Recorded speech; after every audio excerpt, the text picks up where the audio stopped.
पक्षपात की बात चल रही है और उसे जलप्रपात से जोड़ा गया है। वाटरफॉल होते हैं, पानी गिरता है, तो जब पानी गिरता है ऊपर से पहाड़ियों से, तो नीचे जहाँ गिरता है वहाँ मिट्टी हटने लगती है, गड्ढे बनने लगते हैं, आसपास की मिट्टी भी बह बह करके कट कट करके बह जाती है। तो यहाँ पर यही बात कही जा रही कि पक्षपात एक ऐसा जलप्रपात है। जलप्रपात जानते हैं किसे कहते हैं? जलप्रपात, वाटरफॉल, पानी गिरता है ना, जलप्रपात। तो ऐसा जलप्रपात है पक्षपात कि जहाँ पर सत्य की सजीव माटी टिक नहीं पाती, सत्य वहाँ टिक नहीं पाता, बह जाती, बह कर जाने वह एक बार मिट्टी बही तो बहती बहती बहती बहती बहती बहती पता नहीं कहाँ तक बह करके चली जाती। अगला बोध वाक्य है, पक्षपात एक ऐसी बुराई है जो बुरे को भी अच्छा मानकर स्वीकार करती है। पक्षपात एक ऐसी बुराई है जो बुरे को भी अच्छा मानकर स्वीकार करती है, तथा मात्सरी एक ऐसा भाव है जो निर्दोष और सहजता को भी स्वीकार नहीं कर पाता। क्या बात है! मात्सरी एक ऐसा भाव है जो निर्दोष और सहजता को भी स्वीकार नहीं कर पाता। और पक्षपात एक ऐसी बुराई है जो बुरे को भी अच्छा मानकर स्वीकार करती है। पक्षपात का भाव आ जाए कि ये व्यक्ति हमारा है, हम तो इसको सपोर्ट करेंगे, तो फिर उसकी बुराइयां भी वो ढांकने लगता है। हाँ, और मात्सरी एक ऐसा भाव है जो मात्सरी यानी सही भी है, सहज भी है, निर्दोष भी है, उसको भी मात्सरी भाव की वजह से स्वीकार नहीं करता है। पक्षपात बुराइयों को भी स्वीकार कर लेता है और मात्सरी भाव निर्दोषता, सत्यता, सहजता को भी स्वीकार नहीं कर पाता। मिट्टी के ऊपर ही पानी का सिंचन किया जाता है। समझ में आया कि नहीं आया? क्या समझ में आया? मिट्टी के ऊपर ही पानी का सिंचन किया जाता है, पाषाण पर नहीं। पत्थर पर पानी सींचो तो क्या फर्क पड़ेगा? कुछ फर्क नहीं पड़ेगा। थोड़ी देर को देखेगा, गीला होगा, गीला हो गया, बाद में जो कहते हो सूखा। तो मिट्टी के ऊपर ही पानी का सिंचन किया जाता है, पाषाण पर नहीं। ठीक इसी प्रकार पात्र के ऊपर ही उपकार होता है, अपात्र पर नहीं। पात्र का मतलब क्या? योग्य व्यक्ति, जिसमें योग्यता होती है, ऐसे योग्य व्यक्ति को पात्र कहते हैं। योग्य व्यक्ति को क्या कहते हैं? पात्र कहते हैं। तो ऐसे पात्र के ऊपर ही उपकार होता है, अपात्र पर नहीं। अपात्र पर उपकार नहीं हो सकता है, पात्र के ऊपर ही उपकार होता है। पात्र योग्यता संपन्न व्यक्ति, योग्यता का महत्व होता है, तो ऐसे पात्रों पर उपकार होता है। हाँ, योग्य। अपराधी के लिए दंड देना अनिवार्य है। अपराधी के लिए दंड देना अनिवार्य है, अन्यथा वह आपराधिक प्रवृत्ति में बढ़ सकता है। वह अपराधी यदि उसे दंड न मिले तो आपराधिक प्रवृत्तियों में और आगे बढ़ेगा। इसलिए अपराधी के लिए दंड देना अनिवार्य है, अन्यथा वह आपराधिक प्रवृत्ति में बढ़ सकता है। और गुणी जनों को देखकर मुख प्रसन्न होना चाहिए। क्या होना चाहिए? हाँ, किसको देख करके? गुणी जनों को। गुणी जनों को देख करके मुख प्रसन्न होना चाहिए, अन्यथा उसके गुणों में विकास नहीं हो सकता। गुणियों को प्रोत्साहन यदि नहीं मिला तो उनके गुणों में विकास कैसे होगा? हाँ, अपराधी के लिए दंड देना अनिवार्य है, अन्यथा वह आपराधिक प्रवृत्ति में बढ़ सकता है। और गुणी जनों को देखकर मुख प्रसन्न होना चाहिए, अन्यथा उसके गुणों में विकास नहीं हो सकता।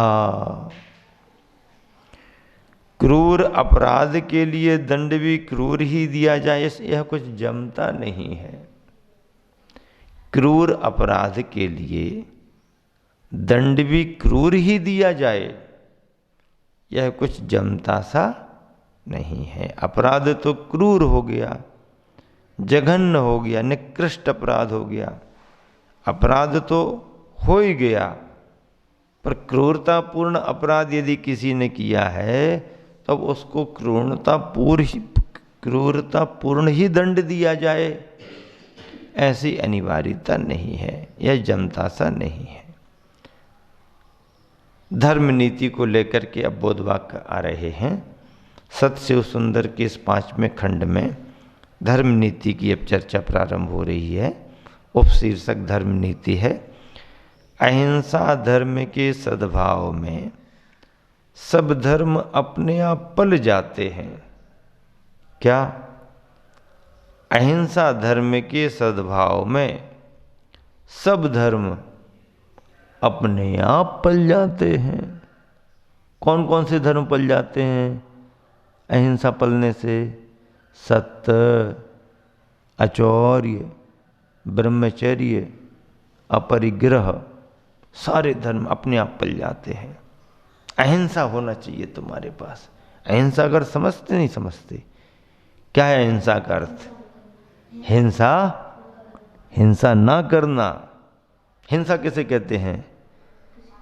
जीवों को बाधा देना, उन्हें सताना, मारना, उनका घात कर देना, ये क्या कहलाती है? हिंसा। हिंसा को पाप क्यों कहा गया?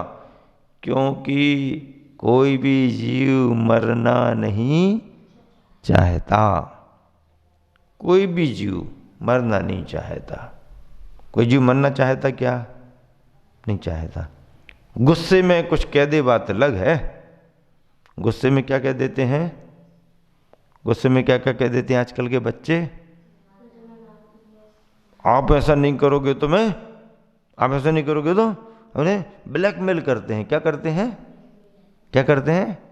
हाँ, हमारा काम कर दो जल्दी, हमने कहा ना जल्दी जल्दी बाजार से खरीदवा दो।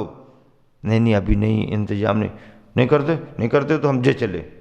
कहाँ चले? कहीं भी चले जाएंगे, भाग जाएंगे, हम घर से चले जाएंगे। ऐसा वैसा दबाते हैं, धमकाते हैं, ब्लैकमेल करते हैं।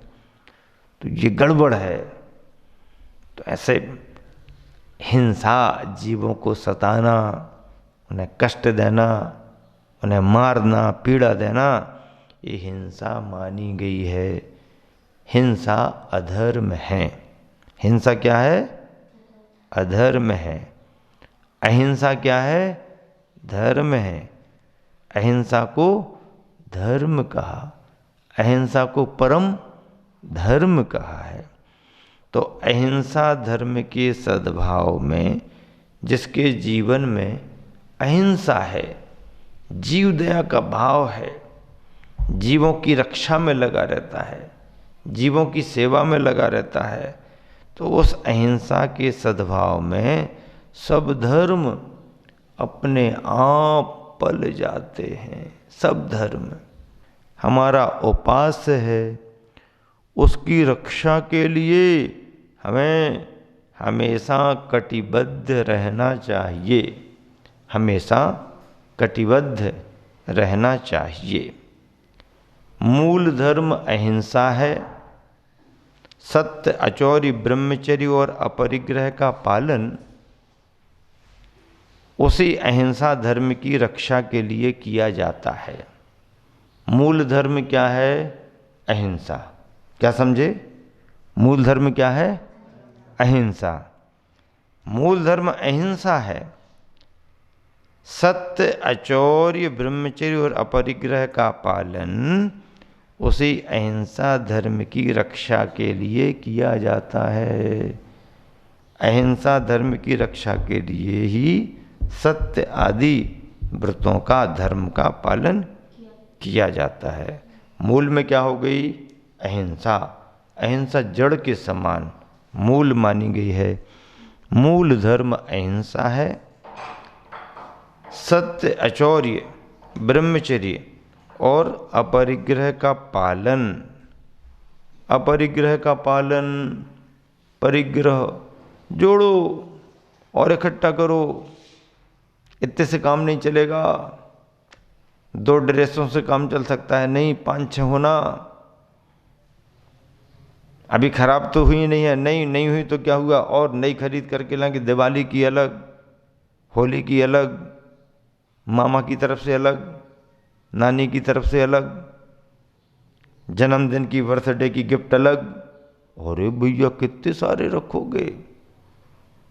जोड़ जोड़ करके परिग्रह में लगे हुए हैं। तो परिग्रह को पाप कहा गया है, अपरिग्रह धर्म है। कम में काम चलाना, साधनों के अधीन नहीं होना, सामग्रियों का संचय नहीं करना, धन धान्य आदि परिग्रह 10 प्रकार के, इनको छोड़ देना, त्यागना, अपरिग्रह महाव्रत है। तो मूल धर्म तो अहिंसा ही है।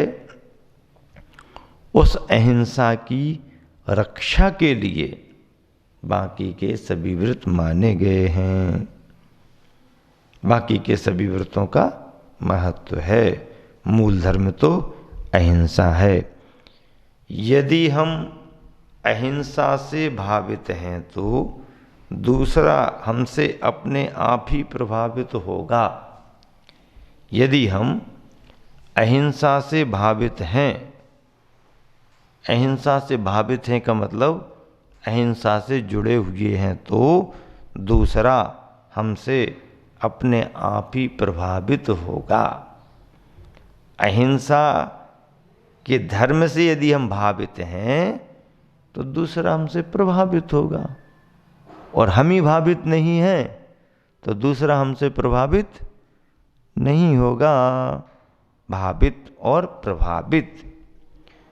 धर्म वृक्ष से गुजरी हुई सद्भावना की हवा, धर्म वृक्ष से गुजरी हुई सद्भावना की हवा सभी को स्वस्थ एवं सुंदर बनाती है।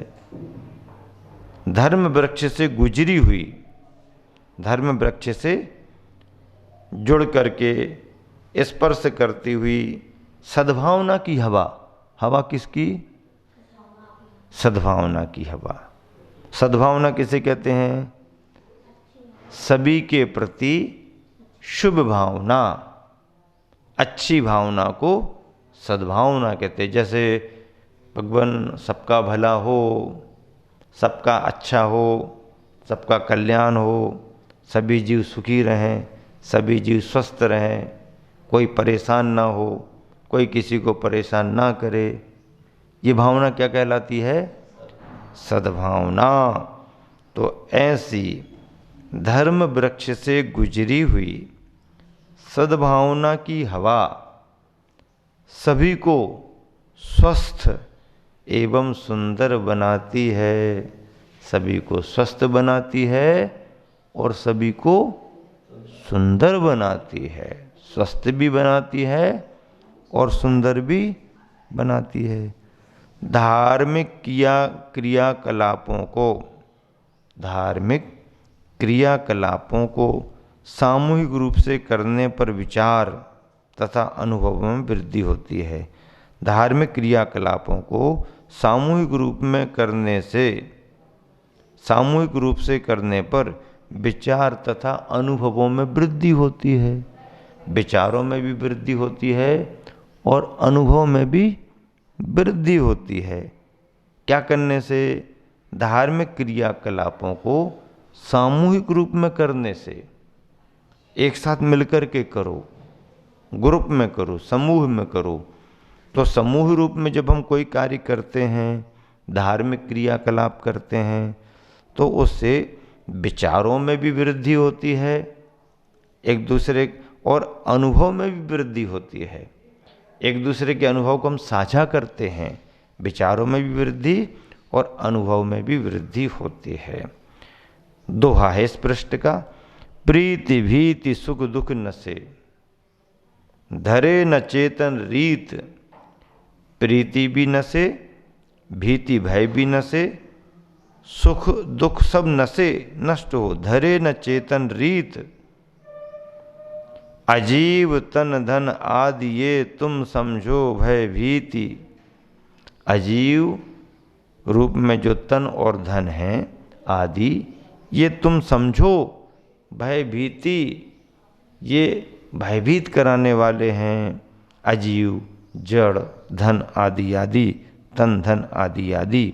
प्रीति भीति सुख दुख नसे, प्रीति भी नसे, भीति भी नसे, सुख भी दुख भी नसे। धरे न चेतन रीत, चेतन इन सबको धारण ना करे। अजीव तन धन आदि ये, अजीव रूप में जिनको ज्ञान नहीं है, दर्शन नहीं है, संवेदन नहीं है, ऐसे अजीव जड़ तन धन आदि ये तुम समझो भय भीति। तुम इनको भय भीति समझो। ये डर के कारण है। जहाँ पर कुछ रहता है संग्रह परिग्रह, वहाँ डर बना ही रहता है। जिसके पास में कुछ नहीं है उसको कोई चिंता नहीं, जिसके पास में सब कुछ है उनके लिए सब चिंता रहती है। इस तरह से निश्चिंत और बेपरवाह होने के लिए हम सभी को धार्मिक क्रियाकलाप सामूहिक रूप से करने चाहिए, जिससे विचार और अनुभवों में वृद्धि होती है। और जड़ संपदा आदि का संग्रह यदि ना करें तो डर का कोई काम नहीं। संसारी प्राणी संग्रह करता है, इसलिए उसको डर बना रहता है, सुरक्षित रहे। बढ़ नहीं रहा है, कैसे बढ़ेगा, बढ़ गया है तो कोई ले ना जाए, चिंता बनी रहती है। और जिसने तन धन आदि आदि परिग्रहों की चिंता छोड़ दी, अब उसे कोई फिक्र नहीं। इसी शुभ भावना से विराम देता हूँ। महावीर हो।